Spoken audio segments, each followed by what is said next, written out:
Assalamualaikum warahmatullahi wabarakatuh. Waalaikumsalam warahmatullahi wabarakatuh. Alhamdulillahirabbil alamin wa bihi nasta'in wala muridin yawadin wa ala alihi washabihi ajmain, amma ba'du. Yang saya hormati Bapak Kepala SMP Negeri 1 Suwa Timur, yang saya hormati Ibu Wakil Kepala Sekolah SMP Negeri 1 Suwa Timur, dan yang sangat saya hormati juga Bapak Ibu staf Dewan Guru dan Tata Usaha SMP Negeri 1 Suwa Timur. Puji syukur mari kita panjatkan kehadirat Allah Subhanahu wa taala, karena atas izin dan kuasa-Nya lah sehingga kita pada siang hari ini masih diberikan kesempatan dalam rangka mengikuti kegiatan diseminasi penyebaran pemahaman dan penerapan budaya positif. Yang pertama saya ucapkan kepada Bapak Ibu yang sudah menyempatkan hadir pada siang hari ini. Sebetulnya kegiatan ini merupakan pemenuhan tugas saya sebagai calon guru penggerak. Saya Polis Ineu, asal SMP Negeri 1 Suwa Timur, Kabupaten Bonegolango, yang akan memaparkan penyebaran pemahaman dan penerapan budaya positif di sekolah. Baiklah Bapak Ibu, untuk mempersingkat waktu pada siang hari ini saya langsung saja akan mulai materi ini. Yang pertama tentang budaya positif. Sebelumnya Bapak Ibu masuk pada budaya positif di sekolah, kita harus pelajari dulu tentang pendidikan daripada Bapak Ki Hajar Dewantara, yang mana mengumpamakan bahwa sekolah sebagai sebuah ladang tempat persemaian bibit-bibit. Agar bibit bisa berkembang secara maksimal, maka petani dapat memperbaiki kondisi tanah, memelihara bibit-bibit tanaman, memberi pupuk dan air, membasmi ulat-ulat atau jamur-jamur yang mengganggu hidup bibit-bibit tanaman, dan lain sebagainya. Nah, dari sini Bapak Ibu, kita ketahui dari pemahaman Bapak Ki Hajar Dewantara bahwa kita sebagai guru di sini diibaratkan sebagai petani, dan sekolah ini diibaratkan sebagai ladang atau tanah. Jadi kita sebagai guru di sini Bapak Ibu diibaratkan sebagai petani, di mana kita harus bagaimana anak-anak tersebut yang sudah lahir secara kodratnya bisa kita bimbing, kita arahkan sebagaimana kita menjaga dan memelihara tanaman. Kemudian masih pada salah satu cara. Jadi bagaimana caranya kita sebagai guru dalam membantu siswa tumbuh maksimal, mempunyai keterampilan sebagaimana yang diharapkan dalam kurikulum Merdeka sekarang adalah pada profil pelajar Pancasila.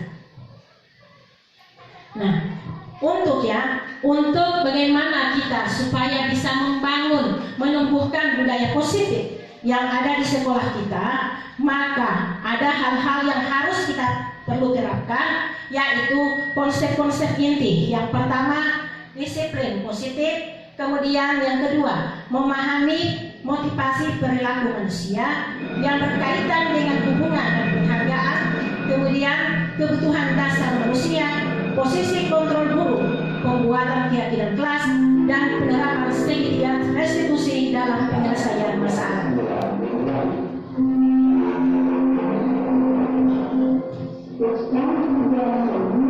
Mulai dari disiplin positif.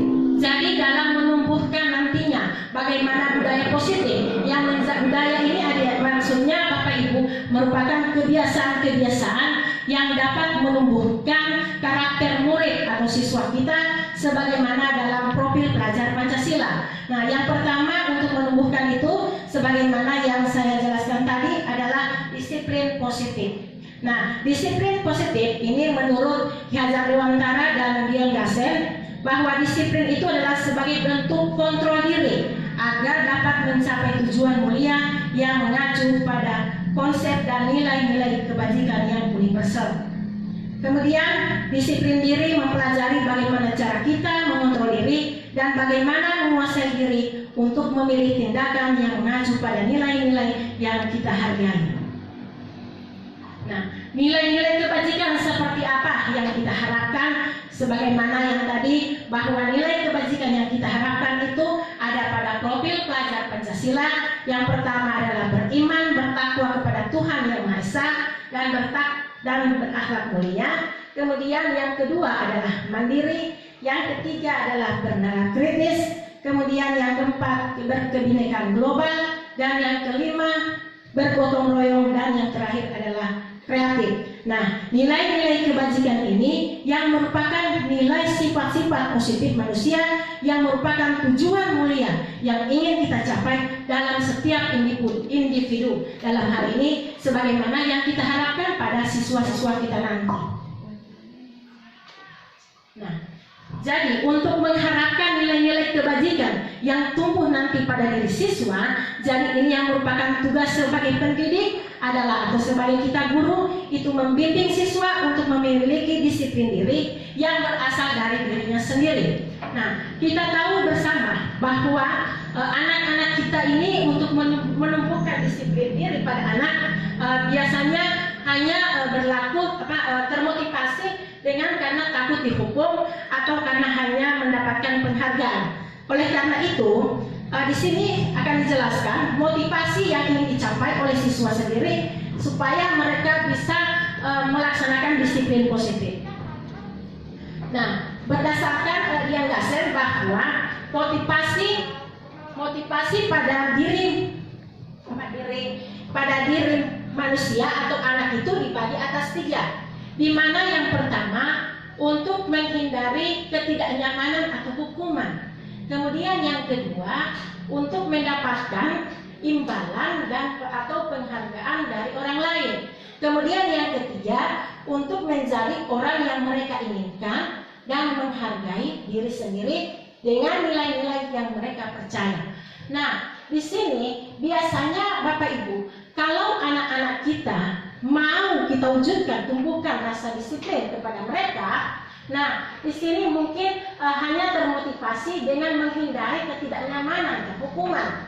Contohnya, pada kehidupan sehari-hari kita di sekolah, anak mau datang tepat waktu ke sekolah itu hanya karena takut dihukum, bukan dari dalam dirinya sendiri, sehingga motivasi yang akan ada pada anak tersebut hanyalah merupakan motivasi eksternal, ya, eksternal. Berarti dia bisa berbuat disiplin hanya karena menghindari ketidaknyamanan atau hukuman dari guru piket atau dari wali kelasnya. Oleh karena itu, sifat ini untuk kita sebagai guru dari sekarang kalau boleh akan kita kurangi motivasi yang seperti yang pertama ini. Kemudian yang kedua, motivasi anak hanya untuk mendapatkan imbalan atau penghargaan dari orang lain. Nah, biasanya contoh anak bisa disiplin, bisa menumbuhkan rasa disiplinnya, tetapi anak tersebut hanyalah ingin mendapatkan penghargaan atau dari pujian dari Bapak Ibu semua. Contohnya pada diri saya sendiri, anak-anak bisa mau mengerjakan tugas atau anak-anak mau melaksanakan piket hanya karena ingin mendapatkan pujian dari perwalian atau dari guru piket. Sedang pada saat itu guru piket tidak berada di tempat atau kurang monitoring dari guru wali kelasnya, maka motivasi itu tidak ada lagi, sehingga motivasi yang kedua ini dikatakan motivasi hanyalah bersifat eksternal karena hanya bukan dari dalam dirinya sendiri. Yang ketiga, untuk menjadi orang yang mereka inginkan dan menghargai diri sendiri dengan nilai-nilai yang mereka percaya. Nah, di sini Bapak Ibu, inilah yang akan kita harapkan nanti kita sebagai pendidik bisa menumbuhkan motivasi ini kepada anak didik kita. Karena anak itu bisa bekerja atau disiplin itu ada dari dirinya sendiri, yang dikatakan disiplin yang bersifat intrinsik atau internal. Tanpa melihat siapa gurunya tanpa takut dengan adanya hukuman atau karena berangan-angan mendapatkan pujian. Nah, contohnya misalnya seorang anak bisa bertugas pada bisa melaksanakan tugas kebersihan di kelas. Misalnya kalau anak tersebut tanpa ada guru piket, tetapi motivasi yang lahir dalam dirinya ada rasa tanggung jawab, atau yang kedua dia ingin memperlihatkan kepada teman sekelasnya bahwa dia merupakan siswa sebagai teladan bagi teman-temannya, sehingga yang ada dalam dirinya itu merupakan motivasi yang internal. Kemudian yang kedua, dia merasa tanggung jawab bahwa anak tersebut yakin bahwa hari ini petugas sebagai tugasnya, dan dia harus mengerjakan tugas yang merupakan tanggung jawab yang diberikan wali kelasnya. Nah, kemudian contoh juga untuk saya sebagai guru, diusahakan akan berupaya nanti saya sebagai guru sendiri akan berusaha untuk melakukan seluruh tanggung jawab maupun tugas yang diberikan pimpinan kepada saya, berusaha untuk masuk pada motivasi yang ketiga, di mana saya berusaha untuk datang tepat waktu atau mengajar sesuai dengan jam pelajaran, karena ada unsur bahwa saya ingin menjadi teladan bagi murid-murid saya, dan saya juga akan melaksanakan sebagaimana tanggung jawab sebagai profesi saya sebagai pendidik.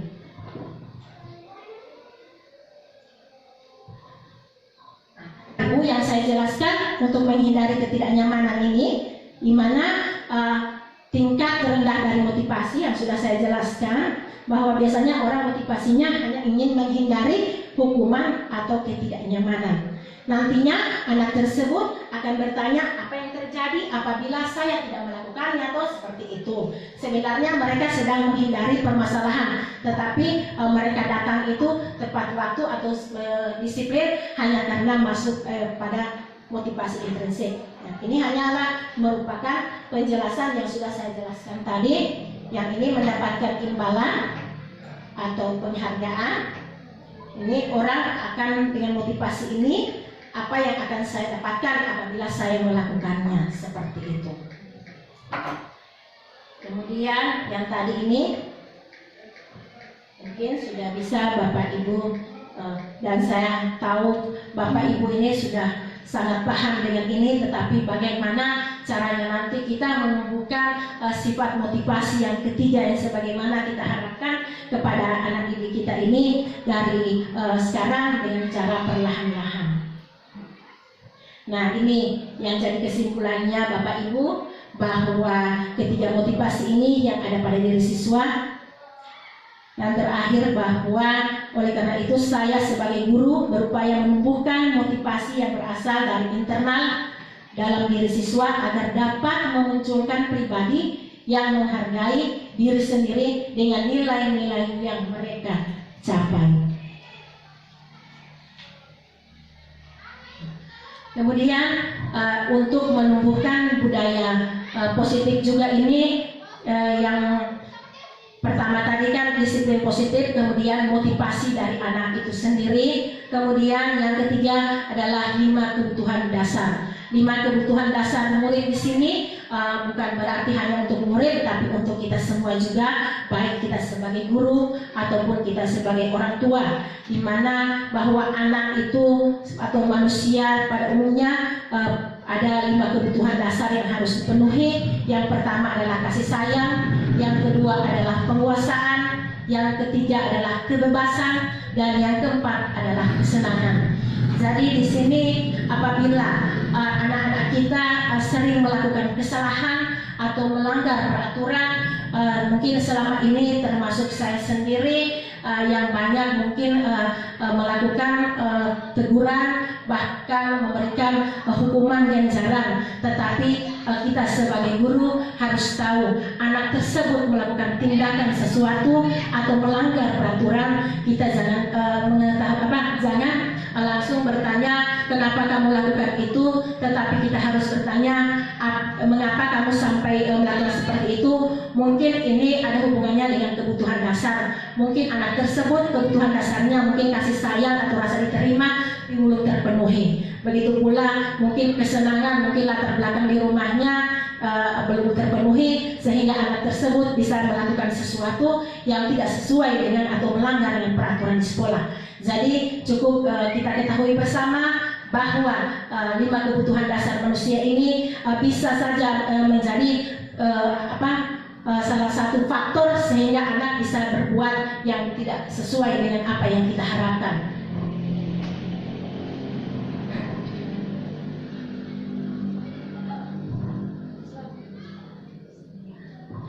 Yang berikutnya adalah posisi kontrol guru. Nah, di sini ada hubungannya dengan yang saya jelaskan tadi pada 5 kebutuhan dasar. Nah, posisi kontrol seorang guru. Nah, yang pertama adalah penghukum. Nah, di sini termasuk saya sendiri selalu mengutamakan posisi kontrol ini sebagai saya sebagai guru posisi saya sebagai guru itu hanyalah sebagai penghukum. Nah, posisi sebagai kontrol sebagai seorang guru penghukum, contohnya saya selalu apabila pada seharinya siswa lebih banyak terlambat, pasti saya memberikan hukuman seperti mencabut rumput. Nah, bagi saya bahwa posisi yang saya lakukan, kontrol yang saya lakukan sebagai pendidik itu sudah benar, karena dalam pikiran saya apabila saya memberikan hukuman, anak tersebut besok tidak akan mengulangi lagi pelanggaran yang dia lakukan karena dia sudah dihukum.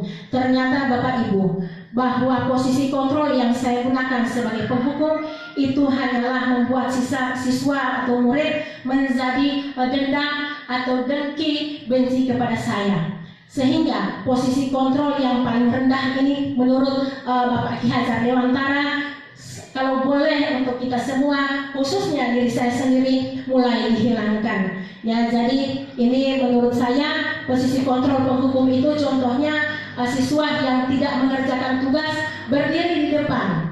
Ya, berdiri di depan karena tidak melaksanakan tugas. Yang tidak pakai topi dan das berdiri menghadap bendera, kemudian hormat bendera. Itu merupakan posisi kontrol seorang guru, hanyalah sebagai penghukum. Kemudian yang kedua, guru memposisikan dirinya sebagai kontrol, sebagai pembuat rasa bersalah. Nah, di sini juga yang memang banyak kita lakukan, termasuk saya sendiri, karena mungkin pendidikan saya, mungkin pembelajaran masih pada pembelajaran zaman dulu, di mana seorang guru kalau sudah memberikan hukuman berarti merupakan di ujung cambuk guru disitulah ada emas. Berarti untuk sekarang tidak bisa digunakan lagi seperti itu. Yang posisi kontrol sebagai pembuat merasa bersalah, contohnya misalnya ada anak yang selalu tidak masuk kelas, kemudian saya sebagai wali kelasnya selalu membimbing, dan ini yang sudah selalu saya lakukan. Kemudian saya mengatakan memang saya tidak melakukan hukuman, tetapi saya selalu memberikan kata-kata yang dapat menyinggung perasaannya. Contoh misalnya, kamu ini seperti apa sih? Tidak mengerti yang ibu maksudkan. Jadi kata-kata itu sebenarnya tidak bisa kita gunakan sebagai kontrol seorang guru. Misalnya, kamu ini bagaimana tanggapannya Bapak Kepala Sekolah? Seakan-akan Kepala Sekolah melihat bahwa saya tidak memperhatikan kamu. Jadi Bapak Ibu, posisi kontrol seperti ini membuat pembuat merasa bersalah ini kalau boleh mulai dihilangkan. Karena nantinya di sini siswa merasa jengkel atau merasa seakan-akan dia itu membuat gurunya kecewa. Itu yang tidak bisa. Dan ini sudah banyak saya lakukan.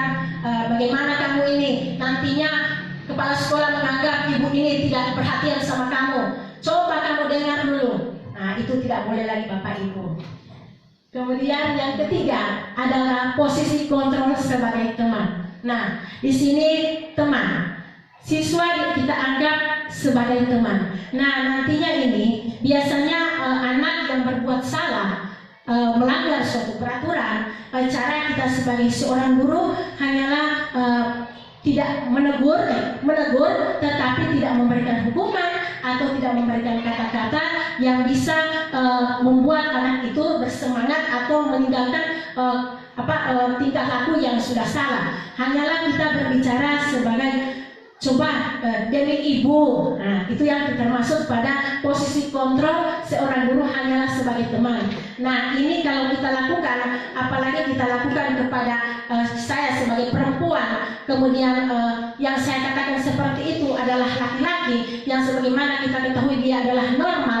Dari ibu, nanti jangan-jangan dia itu mau belajar dan bekerja hanyalah dari ibu, tetapi kalau dari bapak tidak. Nah, yang mau dijaga di sini bapak ibu, jangan sampai anak tersebut nantinya perhatian yang saya berikan kepada anak sudah berlebih, nantinya akan dinilai yang negatif. Ini yang kita hindari bapak ibu ya. Jadi saya harapkan bapak ibu jangan berada di posisi kontrol sebagai teman, karena kedekatan kita dengan siswa akan menimbulkan hal-hal yang kita tidak inginkan.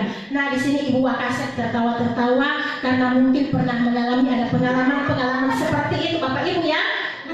Jadi jangan memposisikan, apalagi yang sebagai Ibu Indri yang masih muda, Ibu Nurlia, jangan memposisikan diri sebagai teman, karena di sini nantinya anak-anak itu tertarik. Biasanya anak-anak kenapa Ibu Lia, karena Ibu Lia saya bekerja, tapi kalau Ibu Oli saya tidak bekerja. Nantinya posisi kontrol ini menganggap bahwa anak itu menjadi sifat ketergantungan yang ada. Dia menerapkan disiplin hanya ketergantungan hanya pada satu ibu tertentu. Karena makanya hindari kata-kata dengan amariti ibu, demi ibu kamu lakukan semua ini, tidak boleh seperti itu, karena akan menimbulkan hal-hal yang kita tidak inginkan. Nah, iya, ya itulah seperti yang Ibu Wakasek katakan bahwa itu akan mempengaruhi kalau sebagai teman antara guru dengan siswa itu kita posisinya sebagai teman. Nah, itu.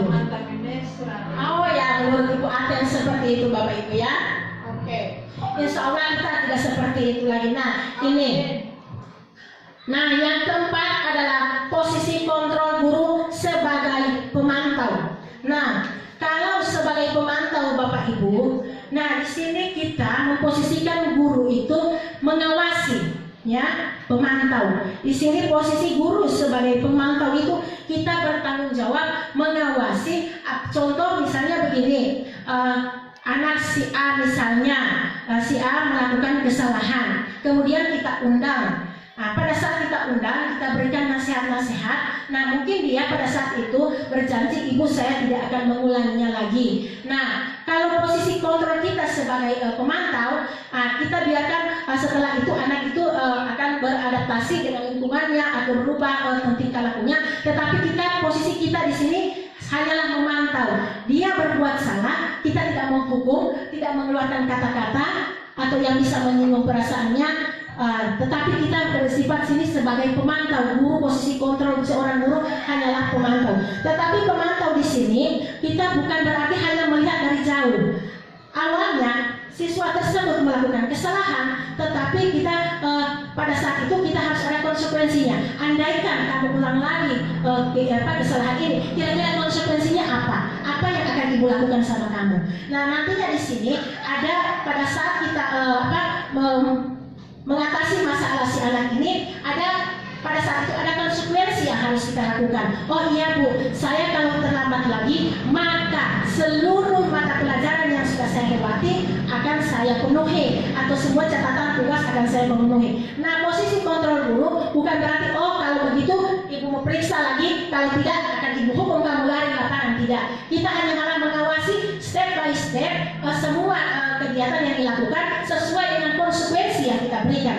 Jadi kalau kita sebagai pemantau bukan berarti hanya kita mengawasi, tetapi anak tersebut memang kita bimbing dulu. Setelah kita bimbing, pasti dalam proses pembimbingan anak terjadi ada satu kesepakatan konsekuensi. Apabila saya tidak melakukan ini, maka akan ini yang saya hadapi Bu, seperti itu.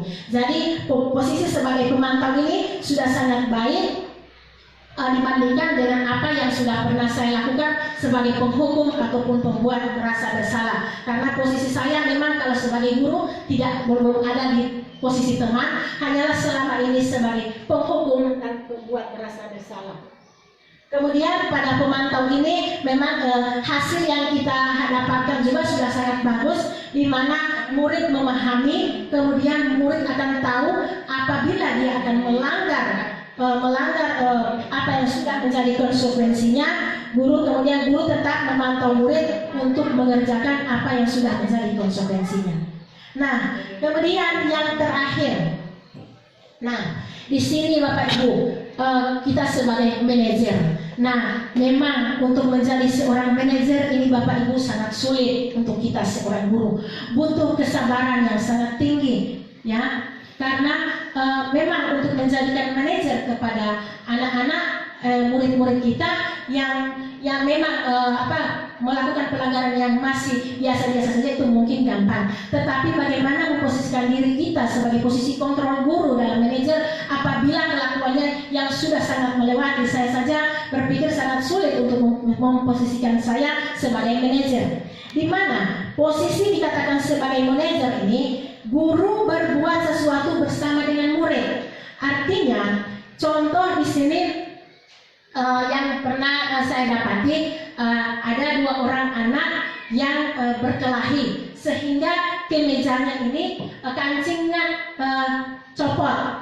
Nah, kemudian jelas yang merasa korban ini merasa bajunya karena kancingnya sudah terlepas, makanya dia menuntut. Nah, posisi kita sebagai guru, bagaimanakah posisi kita sebagai guru di sini manajer? Kalau kita penghukum, paling itu bagaimana mungkin sudah dipukul atau apa. Nah, di sini kita akan menyelesaikan masalah sebagai manajer. Nah, kita panggil 2 anak ini, kemudian kita tanyakan dulu masalahnya dengan baik-baik. Ya, kenapa apa penyebabnya sampai kamu tarik ke mejanya, misalnya si B sampai terlepas kancingnya. Nah, di sini setelah dia menjawab keterangan-keterangan yang diberikan, posisi guru di sini harus kita mengatakan, nah kalau kemejanya di situ sudah rusak, berarti kita sini butuh kesabaran. Bagaimana seorang guru sudah emosi, kemejanya sudah terlepas kancingnya masih bisa membuat seperti itu. Tapi kita harus berusaha Bapak Ibu, kita harus berusaha jadi seperti ini. Insya Allah kita semua akan diberikan kesabaran seperti ini. Lanjut Bapak Ibu. Misalnya, oh berarti kamu sangat marah. Nah marah itu, kamu emosi karena kamu diperlakukan seperti itu. Iya Bu. Nah kalau begitu, ibu juga seperti kamu. Yang kamu lakukan itu manusiawi. Wajar kamu berbuat seperti itu. Ini kira-kira Bapak Ibu sulit ya kita terapkan. Masa sudah berbuat seperti itu kita malah mendukung. Memang kalimat awalnya itu kita mendukung bahwa oh iya, kalau ibu juga itu pernah lakukan kesalahan seperti itu. Nah nantinya anak itu merasa tidak tersudut. Setelah itu, nah kalau seperti itu, kalau sudah seperti itu, terus kamu kancingnya dia mau pulang di rumah, terus apa kata orang tuanya? Terus jawaban anak mengatakan suruh jahit sama dia sendiri yang sudah itu. Nah posisi guru jangan langsung marah lagi. Kalau melihat mungkin kalau kita kamu yang buat seperti itu, masa tidak. Posisi guru harus lebih banyak sabar. Ya nantinya kita bilang seperti ini. Oh kalau disuruh jahit sama orang tuanya, terus ibu tanya siapa yang merusak mejanya? Saya Bu. Nah kamu berarti sudah ada keyakinan kelasnya, sudah ada kesepakatan. Kamu itu sudah melanggar apa? Tidak menghargai orang lain kah? Atau apa? Oh kalau begitu kira-kira supaya kamu orang tuanya tidak marah sama kamu, ibu juga merasa senang dengan apa yang kamu sudah bertanggung jawab, dengan apa yang kamu sudah lakukan. Apa yang kamu lakukan? Saya tidak tahu, saya suka menjahit Bu, tapi saya tidak tahu menjahit. Nah gurunya jangan dulu marah Bapak Ibu kalau sebagai manajer. Nantinya Bapak Ibu akan mencari siapa, bukan kita, oh kalau begitu nanti ibu yang jahit. Bukan seperti itu Bapak Ibu. Nantinya jangan kita yang mengatasi masalah ini, kita yang jahit pakaiannya. Tetapi kita katakan kepada anak tersebut, oh di sini ada guru yang misalnya tahu menjahit, atau contohnya di sini seperti Ibu Aten yang biasa sudah tahu menjahit. Nah, mungkin saya bisa bantu Ibu Aten, tolong belajarkan anak ini mau bertanggung jawab karena kemejanya si D ini sudah terlepas. Ibu Aten mungkin bisa pelajari dia bagaimana dia cara menjahit. Nah, dari situ anak itu akan menjahit pakaiannya dengan dibimbing oleh Ibu Aten yang sudah punya keterampilan dalam menjahit, sehingga anak tersebut nantinya akan nampak bahwa dia bertanggung jawab dengan apa yang sudah dia lakukan. Berarti di sini dia melepaskan kancing temannya sehingga dia bisa bertanggung jawab dengan cara dia sendiri yang menjahit pakaian anak tersebut. Nah, saya rasa di sini Bapak Ibu sangat sulit memangnya kalau kita lakukan atau kita implementasikan sekarang ini dengan melihat tingkah laku bagi anak-anak ya, sampai menuju ke posisi kita sebagai manajer yang butuh kesabaran, apalagi anak yang ditanya jawabannya mungkin tidak sesuai yang kita harapkan. Jadi posisi manajer ini mengutamakan kita sebagai harus banyak sabar dalam menghadapi segala sesuatu yang dilakukan oleh siswa atau murid. Nah, di sini Bapak Ibu tugas manajer bahkan itu untuk bisa mengatur perilaku seseorang, namun kita membimbingnya, kita bukan mengatur perilakunya dia, tetapi di sini kita membimbing murid untuk dapat mengatur dirinya. Kemudian seorang manajer bukannya memisahkan murid dari kelompoknya, tetapi mengembalikan murid ke kelompoknya dengan baik. Jadi di sini diharapkan kita sebagai guru akan berusaha untuk menjadi sebagai guru dengan posisi kontrol adalah manajer. Nanti untuk mungkin Bapak Ibu perlahan-lahan lagi kita akan menjadi manajer dengan dasar kesabaran yang sangat tinggi. Insya Allah Bapak Ibu ya. Amin. Nah, di sini Bapak Ibu mungkin kurang jelas ya. Di sini ada penghukum, guru berbuat, pasti ini menghardik, menyakiti. Kalau pembuat rasa bersalah itu hanya banyak berceramah, karena kata-kata yang kita keluarkan pasti akan menyakitkan. Kemudian kalau teman itu, ayo yang saya katakan tadi, ayolah lakukan demi ibu. Nah, ini ya, saya juga belum pernah di situ, posisi itu. Ya, ini nanti ada sifatnya adalah ketergantungan, hasil yang didapat ketergantungan hanya ibu-ibu terus. Nanti kalau yang lain dia tidak mau menerapkan disiplin. Kemudian yang pemantau ini adalah menyesuaikan diri bila diawali. Kemudian kalau di manajer, hasil yang kita dapatkan di sini menguatkan pribadi. Nah, kalau kita lihat dalam tabel ini bahwa pada posisi 5 posisi kontrol guru itu yang masuk pada identitas gagal itu adalah penghukum dan pembuat orang merasa bersalah. Kemudian identitas berhasil sukses ya bisa sampai pada pemantau. Kemudian identitas berhasil sukses kontrol dirinya ya, kontrol diri dari dalam diri. Kalau pemantau itu hanya kontrol diri dari luar. Ya, jadi di sini adalah sebagai manajer. Memang untuk manajer sangat sulit kita terapkan, tetapi saya yakin Bapak Ibu di SMP 1 Suwa Timur ini pasti akan bisa menerapkan posisi kontrol kita sebagai manajer. Insya Allah. Amin.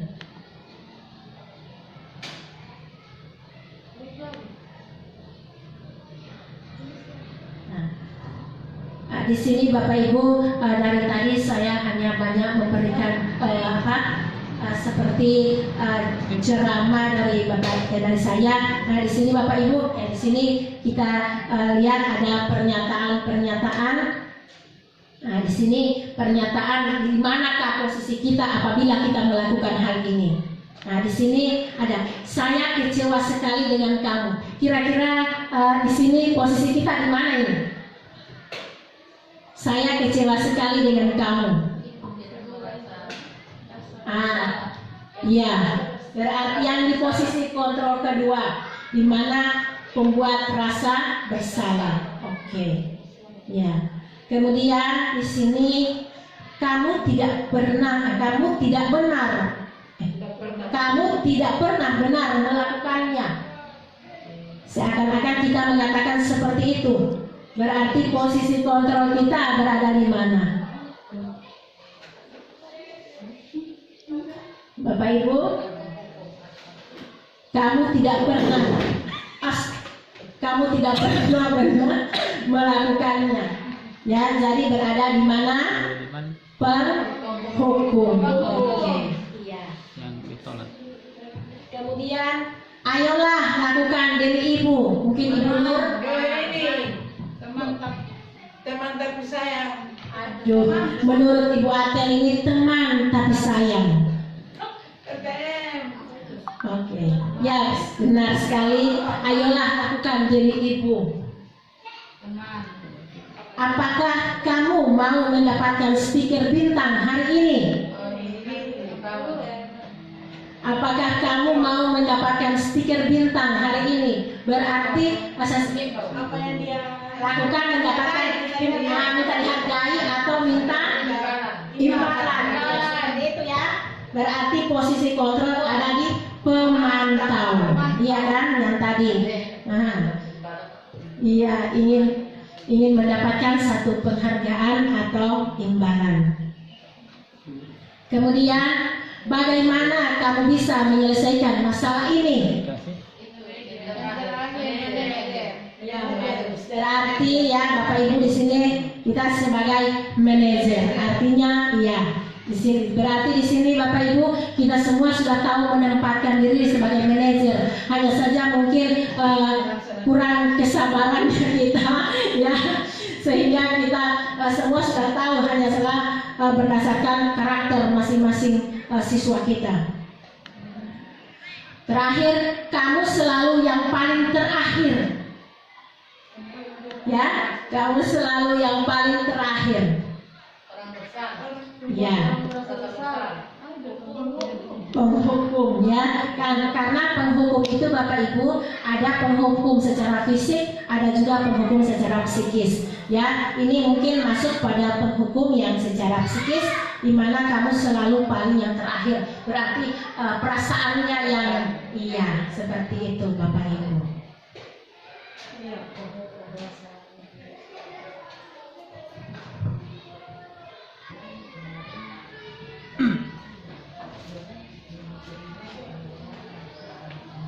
Baiklah Bapak Ibu, di sini yang terakhir jadi kesimpulan kita posisi kontrol seorang guru. Di antara kelima posisi kontrol seorang guru, sebaiknya kita menggunakan posisi kontrol manajer, di mana kelebihannya guru berbuat sesuatu bersama dengan murid, mempersilahkan murid mempertanggungjawabkan perilakunya, mendukung murid agar dapat menemukan solusi atau permasalahannya sendiri. Yang kedua, posisi sebagai manajer mengacu pada restitusi yang dapat menjadikan murid menjadi seorang manajer bagi dirinya sendiri maupun untuk kebutuhan orang lain. Yang ketiga, posisi manajer murid menjadi pribadi yang mandiri, merdeka, dan bertanggung jawab atas segala perilaku dan sikapnya yang pada akhirnya dapat menciptakan lingkungan yang positif dan nyaman. Jadi ini kelebihan dan apa yang kita harapkan menjadi posisi manajer. Yang kelima Bapak Ibu, untuk menerapkan budaya positif di sekolah, yang menerapkan budaya positif di sekolah adalah keyakinan kelas. Nah, di sini kita ketahui bahwa sekarang ini kita masuk pada tahun ajaran 2023-2024 untuk semester ganjil. Nah, pada awal tahun ini alangkah baiknya kita sebagai guru membuat keyakinan kelas yang ada di setiap kelas, sehingga bisa dapat hal ini yang kita lakukan supaya bisa menerapkan sebagaimana budaya positif yang ada di sekolah yang kita harapkan. Nah, di sini yang dikatakan keyakinan kelas itu adalah perilaku warga kelas menjadi sebuah kebiasaan yang akhirnya membentuk sebuah budaya positif. Dalam mewujudkan perilaku warga sekolah memiliki budaya positif itu dengan cara yang salah satunya adalah keyakinan kelas. Nah, keyakinan kelas ini itu merupakan nilai-nilai kebajikan universal yang disepakati secara tersurat lepas dari latar belakang suku, bangsa, negara atau agama. Nah, yang dimaksudkan di sini sebagai keyakinan kelas Bapak Ibu, awalnya kita masuk ke kelas sebelum memulai pembelajaran dari bab pertama, jadi alangkah bagusnya kita membuat keyakinan kelas. Nah, apa bedanya antara keyakinan kelas dengan peraturan kelas atau peraturan yang ada di sekolah? Nah, perbedaannya hanyalah pada kesepakatan. Misalnya begini, kalau peraturan berarti seluruh tata tertib atau aturan-aturan yang diterapkan di sekolah yang harus dipatuhi oleh seluruh warga sekolah. Nah, bedanya dengan keyakinan kelas, berarti kalau keyakinan kelas aturan yang diterapkan, tetapi aturan tersebut dibuat berdasarkan kesepakatan antara murid dengan guru. Nah, yang inilah sehingga ada perbedaan antara peraturan dengan keyakinan. Nah, kalau yang kita lakukan sekarang ini adalah mematuhi segala peraturan yang ada di sekolah, peraturan tata tertib yang ada di sekolah. Nah, di sini supaya lebih meningkatkan budaya positif yang ada di sekolah, alangkah bagusnya kita membuat namanya keyakinan. Nah, di sini Bapak Ibu, saya sudah mencoba melakukan keyakinan kelas untuk kelas 8A. Ya, di sini saya mencoba dalam membuat keyakinan kelas ini berarti kalau peraturan apabila peraturan tersebut dilanggar atau tidak dipatuhi maka pasti ada hukumannya. Nah, berbeda dengan keyakinan kelas. Kalau keyakinan kelas apabila dilanggar tidak dipatuhi hanyalah konsekuensinya. Jadi perbedaannya kalau pada peraturan itu ada hukuman, tetapi kalau pada keyakinan kelas hanyalah konsekuensinya. Contoh misalnya seperti ini Bapak Ibu, saya terapkan di kelas 8A, berhubung kelas 8A adalah wali kelas saya. Sebelum saya masuk kepada pertemuan awal, saya membuat keyakinan kelas. Keyakinan kelas itu saya buat dengan tujuan kita minta peraturan dari aturan-aturan dari murid. Contoh yang saya lakukan awal masuk adik-adik sudah tahu dengan namanya aturan, ya pasti mereka semua menjawab sudah tahu dengan aturan. Nah, kalau keyakinan tahu deh, tidak tahu Bu. Nah, di sini kita akan menciptakan suatu keyakinan. Nah, insya Allah apa yang kita terapkan ini akan berdampak hasil yang baik. Nah, yang saya lakukan itu masing-masing dijelaskan dulu apa itu keyakinan. Nah, keyakinan ini adik-adik adalah suatu aturan yang harus kita sepakati. Apabila kita langgar, maka ada konsekuensinya. Nah, aturan ini bukan dari saya sendiri, bukan dari satu pihak, beda dengan peraturan. Kalau peraturan itu hanyalah aturan dari satu pihak, tapi kalau namanya keyakinan kelas itu berasal dari dua pihak. Nah, berarti antara murid dengan si guru mengatur suatu peraturan dan sama-sama kita sepakati, kemudian kita patuhi. Nah, caranya seperti apa Bapak Ibu? Yang penting kita sudah menjelaskan kepada adik-adik, anak siswa kita bahwa yang bagaimana namanya keyakinan kelas.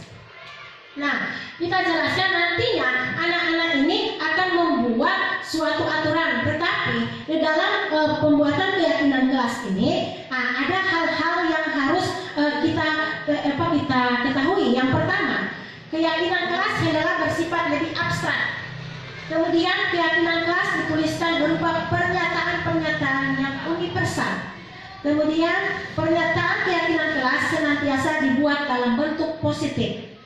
Nah, di sini misalnya contoh, jangan membuang sampah sembarangan. Nah, tidak bisa kita terapkan itu dalam keyakinan, kita tuliskan dalam keyakinan kelas karena ada kata jangan, berarti di situ adalah kalimat negatif. Haruslah kita arahkan anak-anak jangan membuat keyakinan kelas itu dalam bentuk kalimat positif. Sebaiknya jagalah kebersihan. Berarti di situ adalah kalimat positif, bukan negatif. Sebenarnya sama tujuannya. Jangan membuang sampah sembarangan, kan? Sama bersama hanyalah karena dalam tata cara pembuatan keyakinan kelas, pernyataan keyakinan kelas senantiasa dibuat dalam bentuk positif. Nah, atau misalnya tidak boleh terlambat ke sekolah, jangan tuliskan seperti itu. Datang ke sekolah tepat waktu, seperti itu. Misalnya lagi, jangan membuli, tidak boleh ada kata negatifnya di situ. Berarti tidak bisa. Harus kita buat keyakinan kelas yang dalam bentuk positif. Mungkin saling menghargai, masuk di situ tidak bisa bully teman segala macam. Kemudian keyakinan kelas hendaknya tidak terlalu banyak sehingga mudah diingat dan dipahami. Awalnya jangan kita membuat keyakinan kelas sudah terlalu banyak. Nantinya terlalu banyak aturan yang kita buat sehingga siswa itu lupa bahkan tidak mematuhi peraturan yang sudah kita buat dalam kelas. Kemudian keyakinan kelas sebaiknya sesuatu yang dapat diterapkan di lingkungan sekolah sesuai kondisinya. Jadi jangan terlalu kita mengambil peraturan-peraturan yang mungkin sulit untuk diterapkan di dalam lingkungan sekolah kita. Kemudian yang terakhir, semua warga kelas hendaknya ikut berkontribusi. Nah, inilah Bapak Ibu yang kita harapkan dalam pembuatan keyakinan kelas. Usahakan kalimat-kalimat yang menjadikan sebuah aturan dalam kelas itu bukan berasal dari gurunya, tetapi berasal dari diri masing-masing individu, ya, masing-masing murid. Nah, di sini caranya buatlah kertas-kertas kecil. Setiap murid diberikan potongan kertas-kertas ya yang berwarna supaya lebih menarik mereka. Kasih warna kuning, warna hijau, warna merah. Kemudian masing-masing murid diberikan satu kertas dan mengisi satu keyakinan kelas yang menurut dia apa yang mau diterapkan dalam kelas. Nah, setelah itu misalnya di dalam kelas ada 25 orang murid, maka ada 25 lembar sebentar nanti akan ditempelkan di depan apakah ditempelkan di depan tulis di atas karton. Nanti semuanya itu akan menempelkan aturan-aturan yang mereka buat sepakati dalam kelas. Nantinya setelah itu guru akan memilah, pasti aturan-aturan yang mereka buat itu ada yang sama, kan tidak mungkin sudah berbeda dari semuanya, ada yang sama. Nah, di sini tugas kita sebagai guru akan mengelompokkan mana yang nantinya yang sama. Nah, nantinya yang sama itu akan kita kelompokkan. Nah, misalnya sudah 2 orang yang menulis jaga kebersihan begitu. Nah, kita ambil saja satu. Nantinya tadi di kelas itu saya sudah buat yang didapat itu hanyalah ada dari 22 murid, hanyalah 8 yang bisa disepakati untuk keyakinan kelas. Yang pertama itu adalah jujur. Nah, di situ kalau jujur berarti contohnya kalau ulangan tidak boleh menyontek gitu, masuk di situ. Kemudian disiplin, kemudian saling menghargai, kemudian di situ ada menjaga kebersihan, kemudian ada tanggung jawab, ya, itu nanti dikelompokkan. Setelah itu Bapak Ibu nanti kita kita umumkan pada seluruh usahakan semua peserta didik atau wali murid hadir pada saat itu dan mereka akan menyemakati apa yang sudah menjadi keyakinan kelas kita. Nantinya di sini kita buat satu daftar hadir, kemudian ditandatangani oleh masing-masing murid bahwa itu merupakan satu kesepakatan mereka bersama. Nah, di sini keyakinan kelas nantinya menjadi acuan kita. Apabila pada saat itu misalnya ada anak yang membuang sampah sembarangan. Nah, kita sebagai guru tidak berarti kamu yang buang sampah sembarangan. Kalau begitu angkat semua rumput yang di sana. Tidak, langsung kita panggil anak itu berdasarkan keyakinan.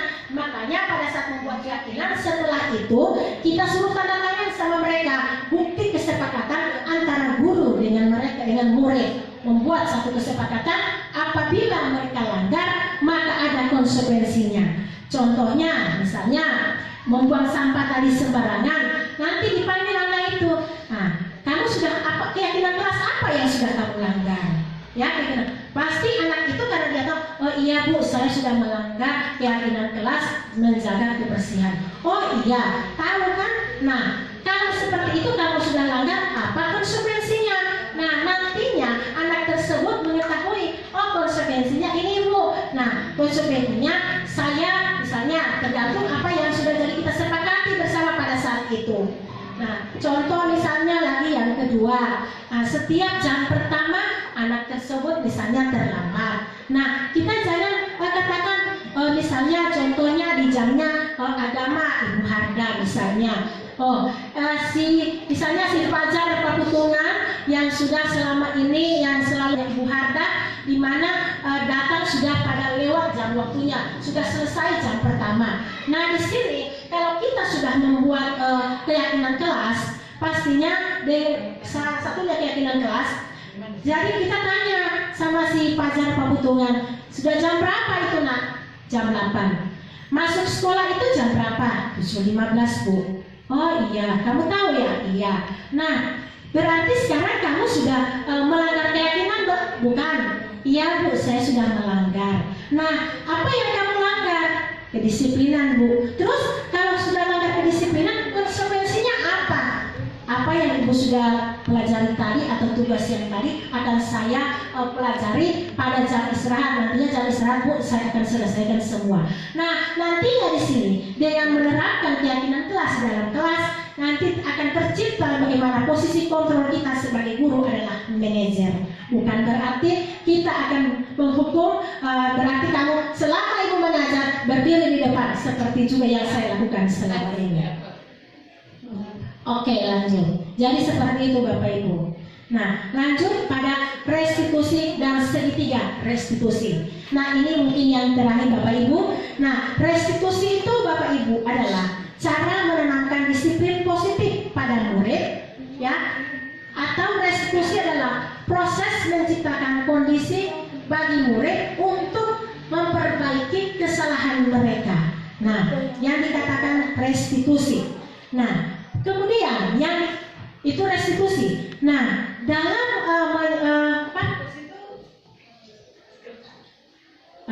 pada restitusi ini ada proses kolaboratif yang mengajarkan murid untuk mencari solusi untuk masalah dan membantu murid untuk berpikir dengan orang seperti apa yang mereka inginkan.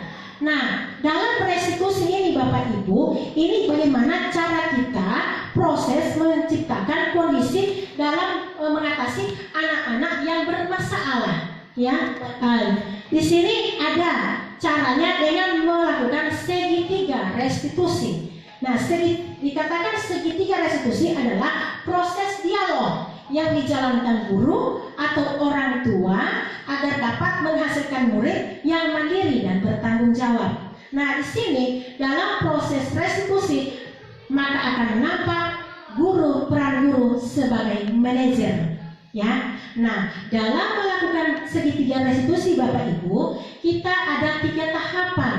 Yang pertama itu menstabilkan identitas, kemudian ada validasi tindakan yang salah, kemudian menanyakan keyakinan. Oleh karena itu, tadi saya sudah paparkan kepada Bapak Ibu bahwa awal pembelajaran kita harus membuat suatu keyakinan dalam kelas. Insya Allah dengan apa yang kita harapkan akan bisa terwujud. Nah, di sini Bapak Ibu mungkin dalam restitusi ini saya di sini ada contoh yang saya sudah lakukan.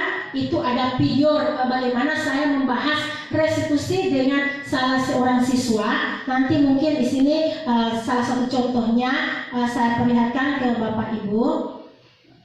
Di sini, ya. Di sini ada kasus yang saya hadapi, seorang anak yang datang terlambat. Di sini mungkin boleh Bapak Ibu lihat. Aduh, tidak bisa kedengaran.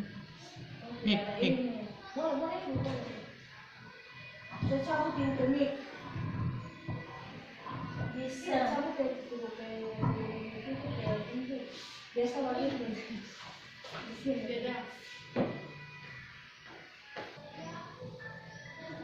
Bapak Ibu, sekarang ada di sini salah satu dialog dengan cara memecahkan masalah dengan menggunakan segitiga restitusi. Jadi di sini kasus yang saya hadapi ini ada dua kasus. Yang pertama adalah seorang anak yang selalu datang terlambat sehingga pada jam pelajaran yang pertama ketinggalan dengan pelajaran itu. Kemudian yang kedua ada kasus seorang anak yang dituduh oleh teman sekelasnya menggunakan uang Jumat Berkah untuk membeli tas keperluan pribadinya. Jadi ada dua kasus ini yang saya hadapi dan saya berusaha memecahkan masalah ini dengan menerapkan segitiga restitusi. Mungkin Bapak Ibu bisa lihat bagaimana cara dan dengan menerapkan segitiga restitusi dengan 3 tahapan ya sebagaimana yang ada dalam video ini.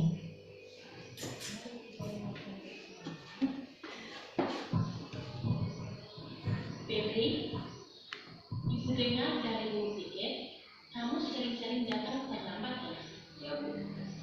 Menurut ingatan kamu, sudah berapa kali kamu? Sudah berapa kali? Sering datang terlambat itu melakukan kesalahan bukan? Ya Bu. Baik Febri. Melakukan kesalahan adalah sesuatu yang penting.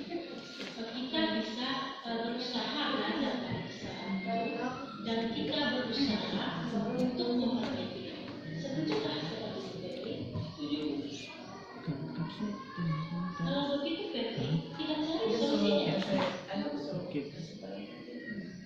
Febri sering merasa bahwa pasti ada alasannya mengapa Febri tidak.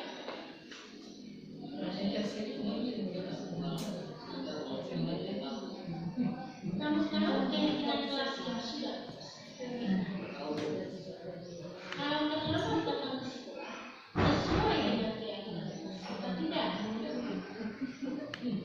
Menurut kamu, keyakinan kelas apa yang kamu lakukan?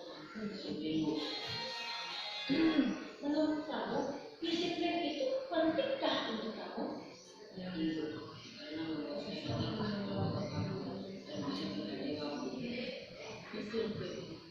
Menghargai waktu itu sangat penting dan bermanfaat untuk kita, seperti kita bisa menghargai orang-orang yang ada di sekitar, kemudian pekerjaan kita tidak menumpuk dan kita juga akan mengerti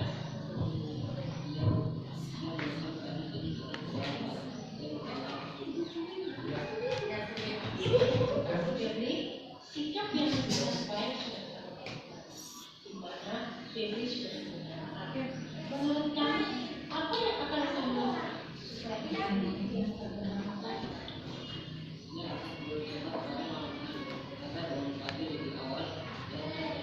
Baik, kamu sudah menemukan solusi agar kamu tidak gagal. Nantinya ibu akan bekerja sama dengan kamu supaya kamu tidak gagal. Silakan Febri, sebelah sana ya. Oke lah Bapak Ibu, itulah salah satu contoh saya dalam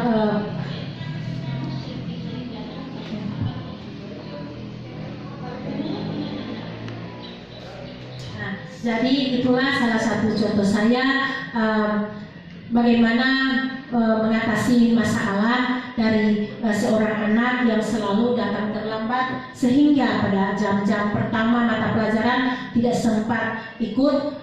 Ternyata kita tidak bisa menghukum anak yang terlambat. Kita harus cari tahu apa yang mendasari sampai dia terlambat. Jadi di sini kita sebagai guru harus memposisikan kita sebagai posisi kontrol, di mana anak tersebut kita ketahui bahwa berbuat sesuatu pasti ada. Yang pertama, kebutuhan yang tidak terpenuhi. Kemudian yang kedua, pasti ada sesuatu yang membuat dia dapat melakukan sesuatu yang kita tidak inginkan. Sehingga nantinya pada penerapan kita dalam kehidupan sehari-hari. Kita bisa mengetahui masalah yang dihadapi sampai membuat anak tersebut tidak datang terlambat ke sekolah. Nah, di sini saya dapati ternyata anak ini selalu terlambat datang ke sekolah karena dia selalu tidur larut malam, hanyalah bermain game atau di rumah, sehingga dia sudah, karena ada keyakinan, kita sudah bentuk keyakinan kelas, maka keyakinan itu akan takut dilanggar, sehingga dia akan berjanji tidak akan mengulanginya lagi, dan sudah sadar bahwa dia sudah melanggar keyakinan yang sudah disepakati bersama. Dan saya sebagai orang tua, sebagai guru harus bagaimana caranya saya harus bekerja sama dengan orang tua untuk mengkoordinasi dengan orang tuanya supaya anak tersebut dipantau di rumah, jangan sampai bisa terlambat lagi. Kemudian Sudah berapa kali?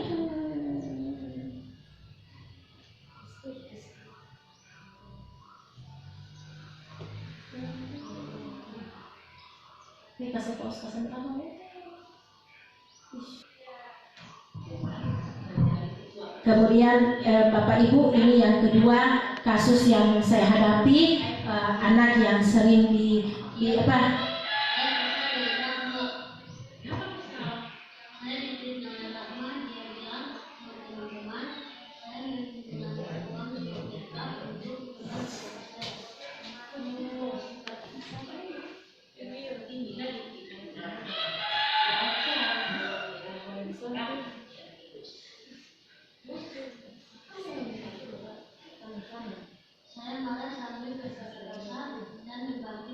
Nah, di sini Bapak Ibu pandasi tindakan yang salah. Tindakan yang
Jadi Bapak Ibu, itulah cara-cara kita bagaimana menyelesaikan masalah dengan menggunakan segitiga restitusi. Nah, di sini berarti saya bisa simpulkan dalam menerapkan budaya positif itu dalam sekolah mungkin memang tidak mudah, tetapi kita harus menanamkan yang pertama adalah disiplin positif, kemudian 3 motivasi perilaku manusia, kemudian bagaimana mengetahui 5 kebutuhan dasar manusia, dan posisi kontrol kita sebagai guru, dan harus menggunakan segitiga restitusi dalam menyelesaikan suatu masalah. Insya Allah dengan pemahaman kita daripada budaya positif ini bisa merubah atau pelan-pelan sehingga apa yang diwujudkan, diharapkan dalam visi sekolah kita akan terwujud. Jadi hanya ini saja penyampaian dari saya tentang diseminasi penyebaran penerapan pemahaman dan penerapan budaya positif. Mungkin Sampai di sini dulu, lebih dan kurangnya saya mohon maaf. Wabillahi taufiq wal hidayah. Wassalamualaikum warahmatullahi wabarakatuh.